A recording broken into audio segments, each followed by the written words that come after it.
Com cada dilluns acabem el programa amb salut mental i a l'espai que setmanalment dediquem a aquest àmbit. Avui ens centrem a un tema que és força recurrent i és que la hiperconnexió, la paraula clau per entendre la societat en què vivim immersos actualment, genera molts beneficis i alhora també perills als quals no els hi podem tampoc girar la cara, Joan. Sí, en aquesta ocasió ens centrarem en la pornografia que, com deies, Lola, ja és un tema que ha ocupat alguna de les seccions de salut mental. La d'avui, però, se centrarà en l'addicció a aquest tipus de contingut que, si no s'analitza des de l'òptica correcta, pot ser perillós, sobretot pels més joves. Sovint la paraula addicció la relacionem al joc o al tabac o a les drogues, però l'abús del consum de contingut pornogràfic també pot generar una necessitat i o patologies derivades molt perilloses. Doncs per entendre com es produeix els perills que comporta el consum exagerat del contingut pornogràfic, saludem el psicòleg de capçalera de la Brúixola, el David Cueto, que també exerceix al despatx Dr. Guilera, Psicosetnas Plugas i Acepteco a León. David, avui des de la distància. Què tal? Bona tarda. Muy buenas tardes, encantado de saludaros otra vez. Igualment. A veure, comencem per definir aquest problema i també et volíem preguntar en un inici, així per contextualitzar, si aquesta definició se sustenta en una base teòrica.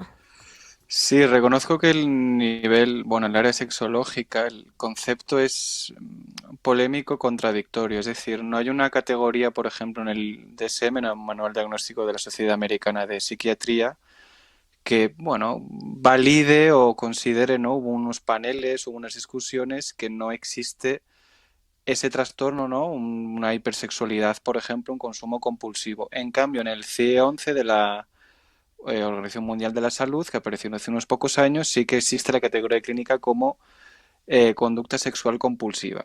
Quiero decir que en el tema de la sexualidad hay intervenciones, hay protocolos en este caso, pero que no existe una categoría clínica como tal que tenga como un sustento empírico. Sí que es un diagnóstico, digamos, es una conducta que ya desde finales del siglo XIX, digamos, los pioneros de la ciencia psicológica o sexológica ya hablaban de conductas sexuales impulsivas, demasiado fuertes, frecuentes, descontroladas.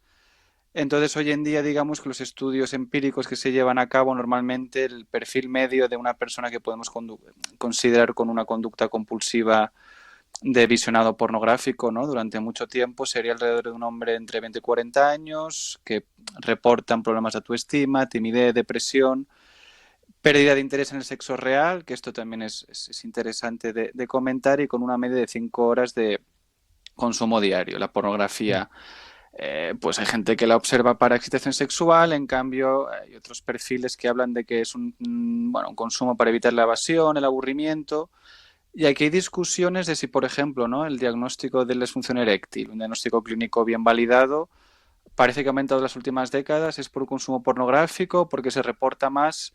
Y sí que es muy importante recalcar que cuando se hacen búsquedas bibliográficas de el abuso de pornografía o se adicional pornografía, se hablan incluso como una etiqueta que se llama adicional pornografía percibida. Es decir, el punto moral de la persona, la manera que tenga la persona de ver el mundo, sus ideas sobre el sexo, el contacto humano, el visionado de material pornográfico, está altamente mediado con un diagnóstico de abuso de la pornografía. Entonces hay estudios que hablan de que no hay un abuso en sí, simplemente es la actitud moral de la persona ante la conducta del visionado pornográfico.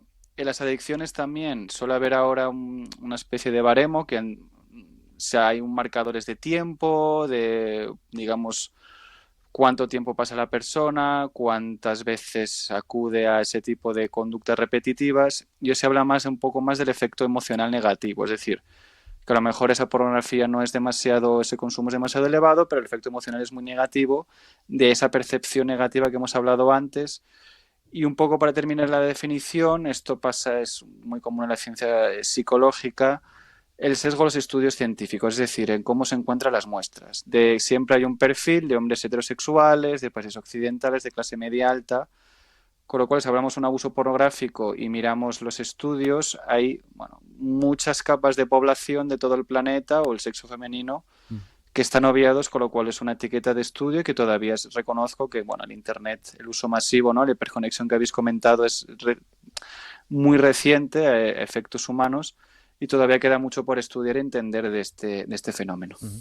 Clar, d'aquesta introducció que has fet definint el problema, la qüestió que avui serà central a la secció, m'ha interessat una en concret, que és la desafecció pel sexe. És a dir, tenia una pregunta apuntada que era si aquesta addicció per la pornografia podria acabar derivant per l'addicció al sexe, però en aquest cas és totalment al contrari, ¿no? Per tant, hem de separar clarament la pornografia i el sexe. Es un fenómeno muy, sí, de verdad, muy interesante. Hemos hablado, y ahí estos estudios son bastante rotundos en sus conclusiones, de que las generaciones jóvenes hoy en día tienen menos frecuencia sexual, de relaciones sexuales físicas, podemos decir, que en generaciones anteriores. Aquí hay mucha discusión con el tema de una socialización más atomizada, más vida virtual, los efectos, por ejemplo, ¿no? Todo el confinamiento que hubo en la pandemia, ¿no? Esa falta de socialización. Pero sí que el pensamiento de, bueno, mayor consumo pornográfico puede llevar a mayor consumo físico-sexual, ¿no? Es decir, es como una unidad, ¿no? El sexo, tanto el visionado como las conductas físicas. Hay estudios que hablan que no, es decir, que mayor consumo de pornografía, mayor bajada de la libido, es decir, de la energía sexual, de la potencia sexual. Esto es un tema que todavía, como decimos, es muy novedoso. La pornografía ha existido durante milenios, pero como fenómeno de masas, tal como lo entendemos hoy en día, de disponer de ella en cualquier momento, en cualquier lugar con nuestro móvil, esto es nuevo. Antiguamente, es decir, bueno, antiguamente hace unas 10, 20 años como mucho, algunas décadas, había que ir a un lugar físico, alquilar la película, es decir, requería como una salida de, bueno, salir del entorno al analógico, pero había que salir de casa, por así decirlo.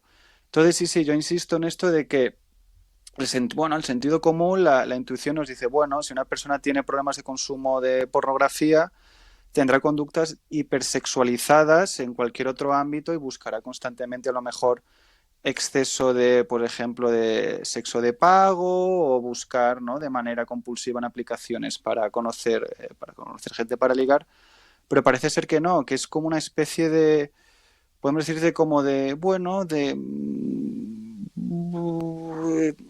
un sistema que hace que la persona no tenga como un placebo, es decir, que tenga como una especie de saciación con la pornografía, que eso haga que a medio y largo plazo no busque el sexo de manera física. El aislamiento social aquí es un fenómeno, como digo, relativamente reciente. Pero sí, insistimos que un abuso de pornografía no quiere decir un abuso de conducta sexual. Y esto es un tema que es muy interesante y de que esa desafección al sexo, que en las nuevas generaciones se puede, bueno, un poco razonar por esa especie de, conexión y de que estamos expuestos a estímulos sexuales de manera constante i repetitiva. Històricament o socialment, quan parlem de pornografia, ens imaginem que qui està davant de la pantalla és un home. Això, primer de tot, és cert? I segon, per què hem tingut històricament doncs, aquesta idea? Claro, sí que ahí cuando se habla de, por ejemplo, de material erótico, salimos pornografía, material erótico, sin que sea imágenes. Durante varias décadas hay una especie de mantra que dice que los hombres tienden a ver algo más visual y las mujeres a lo mejor algo más tipo de relatos eróticos, el tipo de consumo de erotismo de los dos sexos. A nivel global somos una especie visual. Aquí hay diferentes discusiones, pero sí que parece que el perfil de abuso pornográfico tiende a ser a los hombres y también, más allá de lo que hemos hablado, de que, vale, sí, a nivel visual la industria está dirigida desde la mirada masculina. Es decir, es muy evidente cuando uno consume pornografía y esto es, el huevo y la gallina, es porque los hombres... el poder económico, el poder político normalmente está dado en los hombres. ¿Han generado esta industria para ellos o es que a nosotros los hombres lo visual nos excita más? Si hubiera una pornografía desde el punto de vista femenino o desde el punto de vista... Hombres, además, hablo de heterosexualidad, es decir, es un punto de vista bastante claro. Entonces hay esta discusión a nivel fisiológico, biológico, evolutivo. El tema evolutivo en psicología yo recomendaría muchas veces coger con pinzas estas conclusiones. Pero curiosamente, por ejemplo, con otros, primates, homínidos, ¿no? Nosotros somos homínidos, otros primates. Hubo un estudio con macacos macho que de alguna manera se les hacía sacrificar una recompensa de un zumito que se les daba, de sabor que les gustaba, sacrificaban el zumo por ver genitales o traseros de macacos hembra o por ver también caras de otros macacos de mayor estatus. Entonces parece ser que esa excitación por la visualización de estímulos sexuales ocurre también en primates, en otro tipo de primates, y aquí es un tema realmente interesante. Los hombres sí que parece que tengamos más excitación por el tema visual, pero aquí es lo de siempre, es innato, es un constructo sociocultural y es una discusión que de verdad requiere, pues, insisto, más trabajo y más décadas porque no es nada simplista y no podemos establecer conclusiones tan, digamos, tan quadriculadas, por así decirlo. Que curiós, aquest estudi dels macacos que ens explicaves, jo crec que explica una mica el perquè de la concepció que la Lola exposava, i inclús jo crec que pot obrir la porta a noves investigacions, perquè és un tema molt curiós. Et pregunto sobre una altra concepció, que és l'edat. Abans traçaves una franja prou àmplia, de fet m'ha sorprès lo àmplia que era, dels 20 als 40 anys, perquè la concepció general és que quan es comença a tenir un contacte per la pornografia, doncs el consum pot ser més elevat, que s'acaba regulant, es redueix molt el consum a mesura que creixes, però potser no és així. Si des dels 40 anys vol dir que també hi ha gent adulta que té aquest problema derivat del consum excessiu de pornografia. Claro, los estudios, por ejemplo, gente más joven, hay un tema de fisiología cerebral, el lóbulo prefrontal que hemos hablado antes, que es especie de freno, de ejecución abstracta y un poco de filtro de lo que tenemos delante, de jerarquización, un poco de poner orden de primero un estímulo, luego otro. Madura normalmente se calcula entre 25 y 30 años, entonces normalmente alguien joven tendría un consumo más impulsivo, más descontrolado.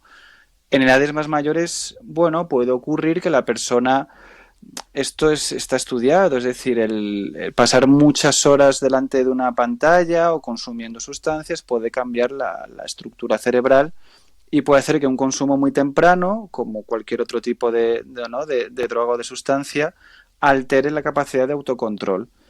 En edades más adultas podemos hablar a lo mejor,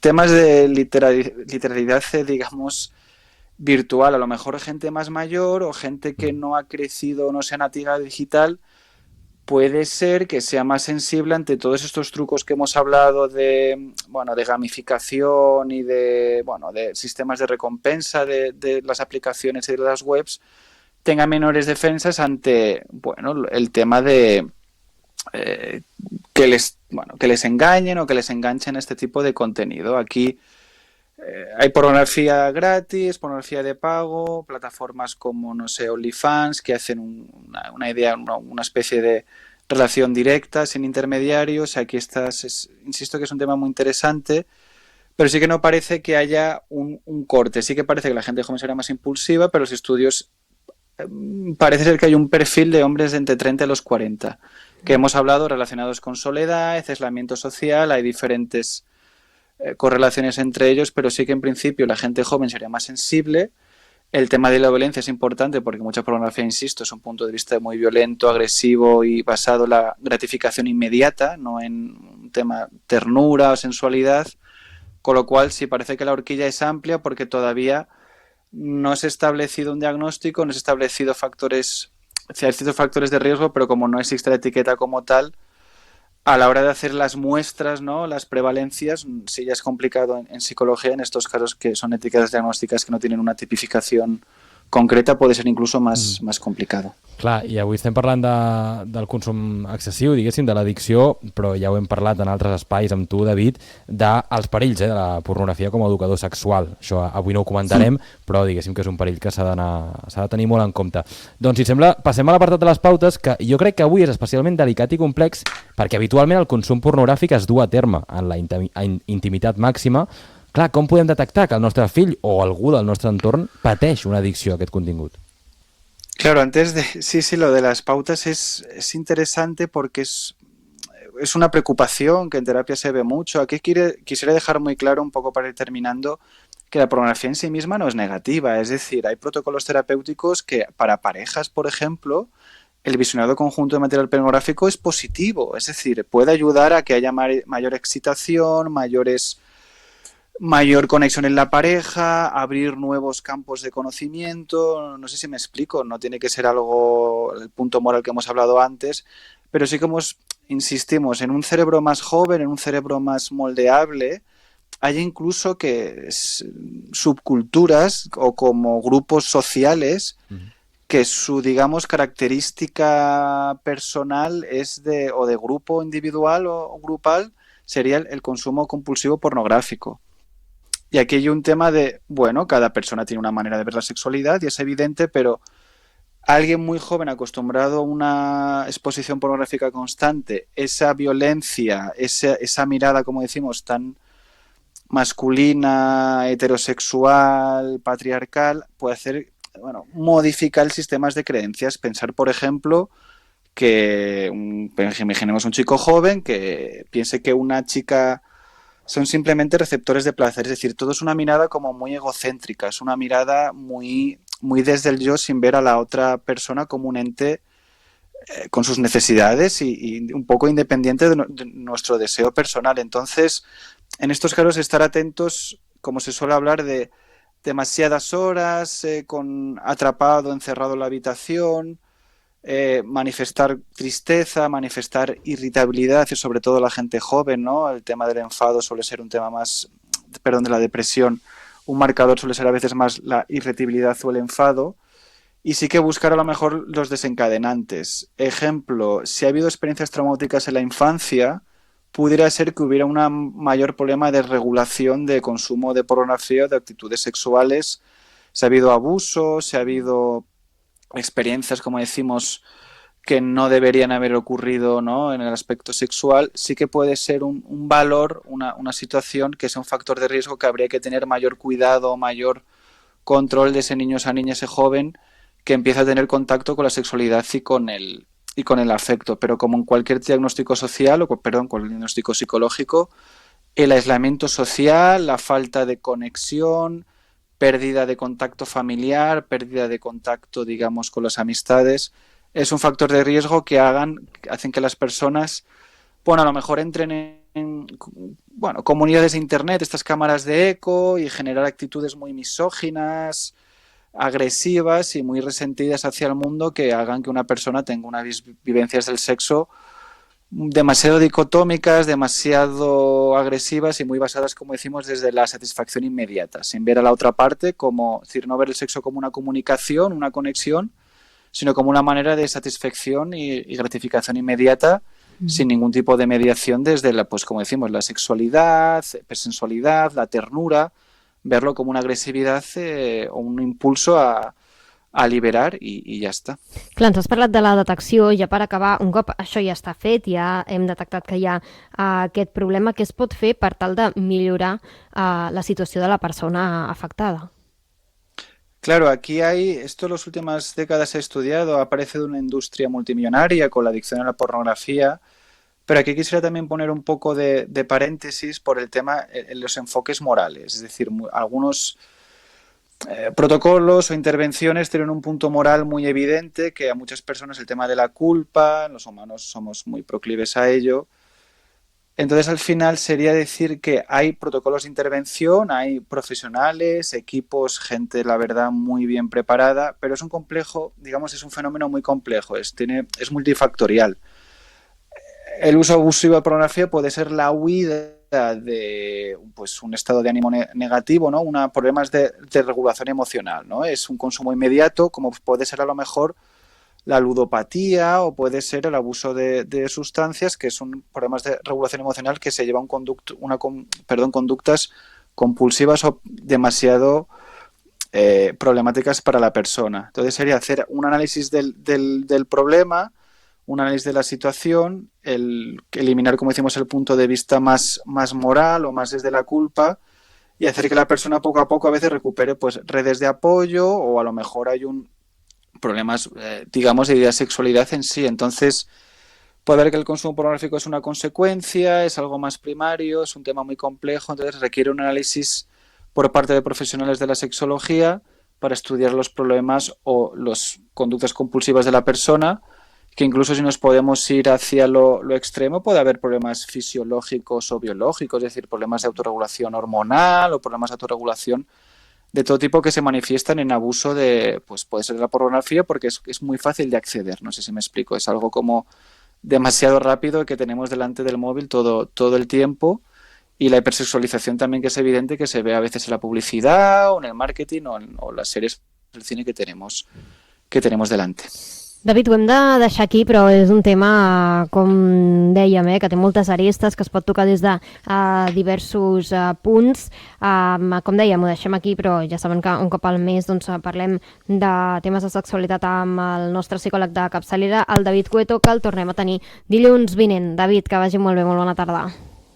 Muy buenas tardes, muchísimas gracias. La Brúixola amb Lola Sorribas.